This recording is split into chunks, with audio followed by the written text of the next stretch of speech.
தண்ணியே இல்லாத இந்த வறண்ட ஆற்றங்கரையோரமா யாருடைய கண்ணுக்கும் அதிகமாக படாத ஒரு மாபெரும் வரலாற்று ரகசியம் காத்துக்கிட்டு இருக்கு. செடி கொடிகள் எல்லாம் மண்டி போய் ஆளரவுமே இல்லாம காலத்தின் கோரப்பிடியில சிக்கி பல இடங்கள்ல சிதிலமடைஞ்சு முழுமையா ஒரு பாலடைஞ்ச நிலையில தான் இந்த கோவில் இன்னைக்கு நிக்குது. ஆனா அந்த இடிபாடுகளுக்கு இடையிலையும் செதறி கிடக்கிற கற்கள்லையும் இங்க நிறைய கல்வெட்டுக்கள் இருக்கு. இன்னைக்கு இந்த கோவில் ஆதி பிரம்மபுரீஸ்வரர் கோவில்னு அழைக்கப்படுது. ஆனா வறண்டு கிடக்கிற இந்த ஆற்றங்கரை அன்னைக்கு வளமிக்க ஆறா இருந்திருக்கணும். அந்த ஆற்றங்கரையில அன்னைக்கு கட்டப்பட்ட இந்த கோவிலோட உண்மையான பெயர் என்னன்னு தெரியுமா?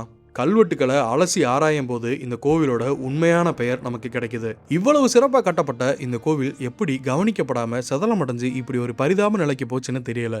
இந்த இடிபாடுகளுக்குள்ள இருக்கிற கல்வெட்டுக்கள்ல சொல்லப்பட்ட தகவல்கள் என்ன? இது எல்லாத்துக்கும் விடை தேடி இன்னைக்கு நாம வந்திருக்கிற இடம் திருவாரூர்.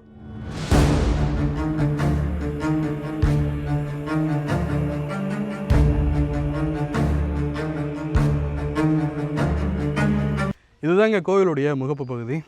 உள்ளே வாங்க போகலாம். உள்ளே போகிறதுக்கு முன்னாடி இங்கே வந்து ஒரு சூளக்கல் ஒன்று வந்து வச்சுருக்காங்க.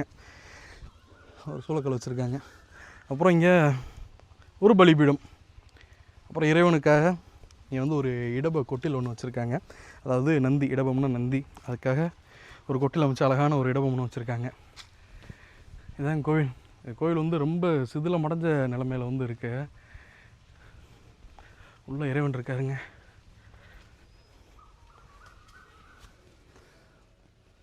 அதாவது இறைவனை வந்து ஆதி பிரம்மபுரீஸ்வரர் அப்படின்னு சொல்லி குறிப்பிடுறாங்க. அது என்ன ஆதி பிரம்மபுரீஸ்வரர்னு கேட்டிங்கன்னா, இந்த கோவிலுக்கு பக்கத்தில் ஒரு 500 மீட்டரில் தான் எண்கண் முருகன் கோவில் இருக்குது. அங்கே இருக்க இறைவனோட பேர் வந்து பார்த்திங்கன்னா பிரம்மபுரீஸ்வரர் கோவில் அப்படின்னு சொல்லி நமக்கு சொல்லுவாங்க. அதுக்கு முன்னாடி இதை கட்டினால ஆதி பிரம்மபுரீஸ்வரர் அப்படின்னு சொல்லி இந்த கோயில் வந்து குறிப்பிடுறாங்க. ஆனால் கல்வெட்டுக்களில் இந்த கோயிலோட உண்மையான பெயர் என்ன அப்படின்றத நம்ம சுற்றி தான் தேடி பார்க்கணும். உண்மையிலே கோவில் வந்து ஒரு பயங்கரமான கோவிலுங்க. ஒரு ஆத்தங்கரை ஓரத்தில் ஜம்முன்னு வந்து இந்த கோயில் வந்து அமைஞ்சிருக்கு. உண்மையிலே சோழர்களுடைய கலைப்பணி அவ்வளோ அழகாக வந்து இந்த கோயில் வந்து காட்டுதுங்க. ஆனால் என்ன, ஃபுல்லாக சிதிலம் அடைஞ்சு இந்த கோயிலே வந்து பராமரிப்பு இல்லாமல் போயிடுச்சுங்க. இந்த கோவிலுக்கு மக்கள்லாம் வராங்களா இல்லையா ஒன்றுமே தெரியல. ஆஹா, ஒரு நல்ல விமானம் ஒன்று இருந்திருக்கீங்க. மேலே பாருங்கள், ஒரு தள்ளியில் வந்து விமானம் வந்து பண்ணியிருந்துருக்காங்க. ஆனால் இன்றைக்கி வந்து அந்த பூச்சிகள் எல்லாமே கீழே விழுந்து இதாகிடுச்சுங்க. மேலே ஒரு கல்வெட்டு இருக்குங்க, யாரோடதுன்னு தெரில.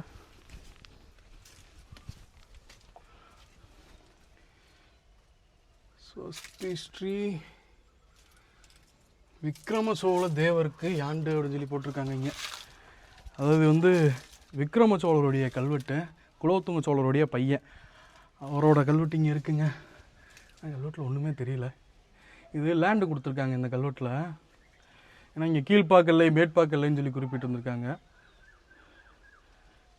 வீல சோழநல்லூர் அப்படின்னு சொல்லி குறிப்பிட்றாங்க. இந்த கல்வெட்டு எழுதின ஒரு பேர் வந்து பரகேசரி விழுப்பரையன் அப்படின்னு சொல்லி குறிப்பிட்டிருக்காங்க.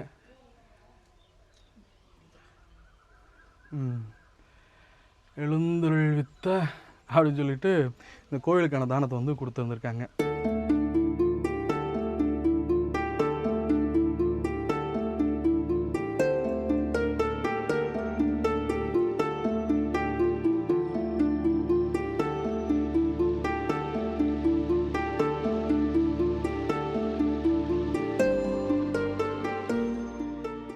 இந்த கல்வெட்டில் வந்து இந்த கோயிலோட பேரை குறிப்பிட்டிருக்காங்க. இங்கே வந்து சதுர்வேதி மங்களத்து அப்படின்னு சொல்லி குறிப்பிட்டிருக்காங்க. ஆனால் மேலே இருக்க கல்வெட்டு மொத்தமாக சேர்ந்துருச்சு. அது என்ன சதுர்வேதி மங்கலம் அப்படின்னு சொல்லி தெரியல. இங்கே வந்து வெண்சா உடைய மகாதேவர் அப்படின்னு சொல்லி போட்டிருக்காங்க. அப்போ இங்கே திருவேதி மங்களத்துன்னு சதுர்வேதி மங்களத்துன்னு போட்டு இங்கே தான் இறைவன் பேர் வந்திருக்காங்க. வந்து சிமெண்ட் வச்சு அடைச்சிருந்துருக்காங்க. ஆனால் அது என்ன பேர் இருந்துச்சு, கல்வெட்டு உடஞ்சனால நமக்கு வந்து தெரிலங்க. வேறு எங்கேயும் இறைவனை பேர் வந்து குறிப்பிடலைங்க. திருவிழா போட்டிருக்காங்க. ஈஸ்வர தேவருக்கு என்ன ஈஸ்வர தேவர் எழுந்தருள் வித்த பிள்ளையார். ஆக்சுவலாக பிள்ளையாருக்கு தானம் கொடுத்துருக்காங்க போல். ஜோய் இங்கே பாருங்க, கல்வெட்டு மேலே எவ்வளோ நேரம் நின்றுருக்கேன்னா, இங்கே கூட ஒரு கல்வெட்டு இருந்திருக்குங்க. இந்த கல்வெட்டு இதோட கண்டினியூஷன் நினைக்கிறேன். இங்கே வந்து இது வரைக்கும் வந்து அதுக்கப்புறம் கீழே வச்சுருக்காங்க. இங்கேயும் கல்வெட்டு வெட்டி இருந்திருக்காங்க. கல்வெட்டு மேலே நிற்கிறதுக்கே சங்கட்டமாக இருக்குது. கோவி ராஜகேசரி வன்மரான திரிபுவன சக்கரவர்த்திகள் ஸ்ரீ குலோத்துங்க சோழ தேவர்னு போட்டிருக்காங்க. இங்கே இந்த பக்கம் வாங்களேன், இங்கே காட்டுறாங்க. இங்கே அவரோட மெய்கீர்த்தியோடு வந்திருக்கு. வந்துட்டிங்க வீற்றிருந்து அருளின அப்படின்னு சொல்லி போட்டிருக்காங்க. அதாவது இங்கே இங்கேருந்தே வருதுங்க. நடப்ப வீர சிம்மாசனத்து புவன முழுதுடை ஆளோடும் வீற்றிருந்தருளிய கோவி ராஜகேசரி பன்மரான திரிபுவன சக்கரவர்த்திகள் ஸ்ரீ குலோத்துங்க சோழ தேவர் அப்படின்னு சொல்லி போட்டிருக்காங்க. குலோத்துங்க தேவர்னு இது அவனுடைய முதலாம் குலோத்துங்க சோழரோட கல்வெட்டுங்க. ஏன்னா அவர் தான் ராஜகேசரி குலோத்துங்கனாக இருந்தார். அவரோட கல்வெட்டு இங்கே வந்து ஊர் பேர் குலோத்துங்க. இது வந்து குலோத்துங்க வளநாடு அப்படின்னு சொல்லி குறிப்பிட்டிருக்காங்க. குலோத்துங்க வளநாடு இங்க நாடு அப்படின்னு சொல்லி குறிப்பிட்டு இங்கே நான் வித்த சதுர்வேதி என்ன சதுர்வேதி மங்கலம் அங்கே உடஞ்சி போய் கிடக்குங்க.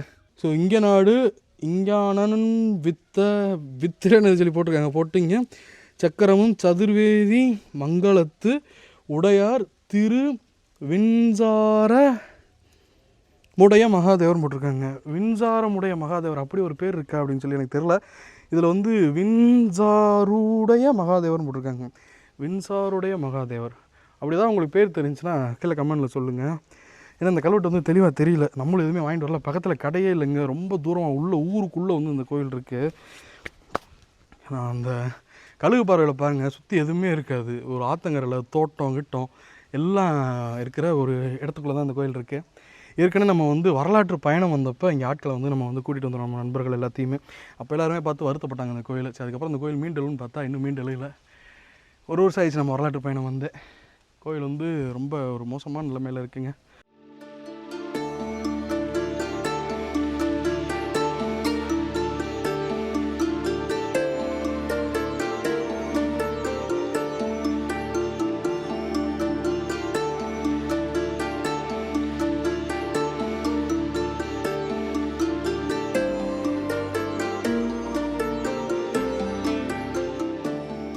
பயங்கரமான வெயிலுங்க. உண்மையிலே முடியல. பயங்கரமாக வெயில். காலெலாம் சுடுது மண்ணு தரையில் கூட. இங்கே நிறைய கல்வெட்டு இருந்திருக்கும். ஆனால் இன்றைக்கி வந்து அந்த கோயிலில் கல்வெட்டுகள் இல்லை. இங்கே பாருங்கள், இது ஒரு பேனல் இங்கே கிட்ட காட்டுங்களேன். மேலே கல்வெட்டு இருந்திருக்குங்க. அது எந்த மாதிரி ஒரு பேனல் பாருங்கள், ஒரு சொருகிற பேனலாக இருந்திருக்கு. இந்த கல் வந்து இப்படி சொருகி இருந்திருக்காங்க. அதில் கல்வெட்டு வெட்டி இருந்திருக்காங்க. அப்படியே அங்கேருந்து சுற்றி வந்து இப்படி போயிருந்துருக்கு பாருங்க. அப்படியே வருது வந்து இங்கே வரைக்கும் இந்த கல்வெட்டுலாம் இங்கே இருக்குங்க. ஸோ இந்த கல்வெட்டுலாம் வந்து படி எடுத்துருக்கானு தெரில. இது ராஜாதிராஜனோடது.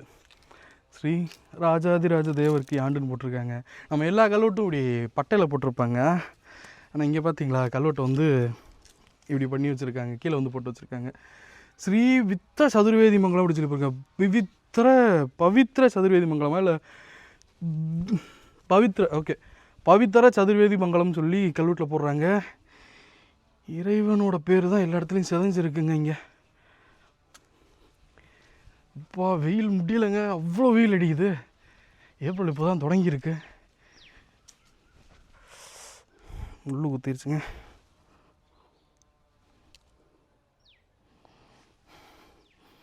நிறைய முள் இருக்குங்க. எனக்கு தெரிஞ்சு நம்மளே இந்த கோவிலை வந்து சுத்தம் பண்ண போலங்க. ஒரு இங்கெல்லாம் கல்வெட்டு இருக்குங்க. திரிபுவன சக்கரவர்த்திகள் மதுரையும் ஈழவும் கரூரும் பாண்டியன் முடித்தலையும் கொண்டருளி அப்படின்னு போட்டிருக்கு. இது யாருன்னு உங்களுக்கு தெரியுதுங்களா? ஸோ பாண்டியன் முடித்தலை, கரூரும் ஈழம் இது வந்தாலே வந்து 3ஆம் குலோத்துங்க சோழர் தான். இங்கே அருளிய ஸ்ரீ குலோத்துங்க சோழ தேவருக்கு அப்படின்னு சொல்லி போட்டிருக்காங்க. ஸோ இங்கே இறைவன் பேரை வந்து உடையார் திருவிழசாருடை அப்படின்னு சொல்லி போட்டிருக்காங்க. திருவின்சாருடையாருக்கு, திருவின்சாருடையார். ஸோ இறைவனோட பேர் இப்போ தெளிவாக தெரியுதுங்க. இங்கே கிட்ட காட்டுங்களேன். இங்கே திருவின்சாருடையாருக்கு அப்படின்னு சொல்லி போட்டிருக்காங்க. ஸோ திருவின்சாருடையார் அப்படின்றது இறைவனோட பேர். நம்ம அங்கே ஒரு உடஞ்சிருந்துச்சு, இங்கே உடஞ்சிருந்துச்சு, மாற்றி மாற்றி வந்தோம். ஸோ இறைவனோட பேர் தெளிவாக வந்து திருவின்சாருடைய மகாதேவர் அப்படின்றது கல்வெட்டில் குறிப்பிட்டிருக்காங்க. ஸோ இங்கே விளக்கரிக்கிறதுக்கு தானே கொடுத்துருக்காங்க. விளக்கரிக்க கடவை அப்படின்னு சொல்லி குறிப்பிட்டிருக்காங்க. ஸோ இந்த விமானங்கள் மட்டும் பிற்காலத்தில் வந்து பண்ணியிருந்திருக்காங்க. ஆனால் கோவில் வந்து உண்மையிலே ஒரு தரமான கோவில். ஆனால் இந்த நிலைமையில் இன்றைக்கி இருக்குது. இங்கெல்லாம் கல்வெட்டு இருக்குங்க. திரிபுவன சக்கரவர்த்திகள் அவர் தான், 3ஆம் குலோத்துங்க சோழனோட கல்வெட்டு தான் இருக்குது. இங்கேயும் கல்வெட்டுகள் இருக்குது. ஸோ இந்த கல்வெட்டுகள் எல்லாமே இன்னும் படி எடுக்கலைன்னு நினைக்கிறேங்க.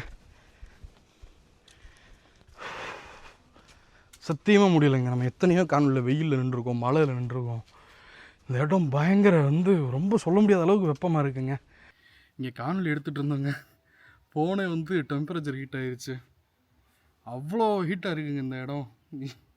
2-3 தடவை இது மாதிரி ஆயிடுச்சுங்க. செம ஹீட்டாக இருக்குது இந்த இடம். அதான் கல்வெட்டுக்களில் வந்து திரு வின்சாரமுடையார் அப்படின்னு சொல்லி குறிப்பிட்டிருக்காங்க. திரு வின்சாருடைய மகாதேவர் அப்படின்றாங்க. ஸோ இன்றைக்கி வந்து ஆதி பிரம்மேஸ்வரர் அப்படின்னு சொல்லி இந்த கோயில் வந்து குறிப்பிடுறாங்க. ஆதி பிரம்மபுரீஸ்வரர் அப்படின்றாங்க. ஆனால் இந்த கோயிலோட பேர் திரு வின்சாருடையார். எனக்கு வெயில் என்ன பேசுறதுன்னு தெரிலங்க. இந்த மண்டை காயுதுன்னு சொல்லுவாங்களா, அது மாதிரி மண்டை காய ஆரம்பிச்சிருச்சு எனக்கு. நல்ல வெயில். இந்த இடம் எங்கே இருக்குது அப்படின்னு சொல்லி பார்த்தீங்கன்னா, திருவாரூருக்கு பக்கத்தில் எண்கண் முருகன் கோயிலுக்கு பக்கத்துலேயே வந்து இந்த கோயில் வந்து அமைஞ்சிருக்குங்க. நீங்கள் வரணும்னா எண்கண் கோயில் போகிற உள்ள பிரம்மபுரீஸ்வரர் கோயிலுக்கு வந்தீங்கன்னா அந்த கோயிலுக்கு வந்துடலாம். ஒரு அருமையான கோயில். உள்ள இறைவன்லாம் நான் பார்த்துருக்கேன். இப்போ வந்து கோயில் வந்து சாயங்காலம் தான் திறப்பாங்க. ஏன்னா இந்த கோயிலுக்கு யாருமே வராதது ரொம்ப கஷ்டமாக இருக்குது. இங்கே பழைய கல்வெட்டாக குலோத்துங்க சோழரோடது இருக்குது, அதுக்கப்புறம் விக்ரம சோழனோடது இருக்குது, 3ஆம் குலோத்துங்க சோழரோடது இருக்குது. நம்ம இன்னும் கொஞ்சம் சுத்தம் பண்ணிவிட்டு இந்த கல்வெட்டுக்கள்லாம் பார்த்தோம்னா கூட யாரோட கல்வெட்டுகள் இருக்குது அப்படின்றது நமக்கு நல்லாவே தெரிய ஆரம்பிக்கும். மீண்டும் ஒரு சுவாரஸ்யமான ஒரு வரலாற்று காணொலியில் உங்களை வந்து நான் சந்திக்கிறேன். தமிழால் உறவாகவும் தமிழ் வாழ உறவாகவும் சொல்லி காலையில் முடிச்சுக்கிறேன். நன்றி.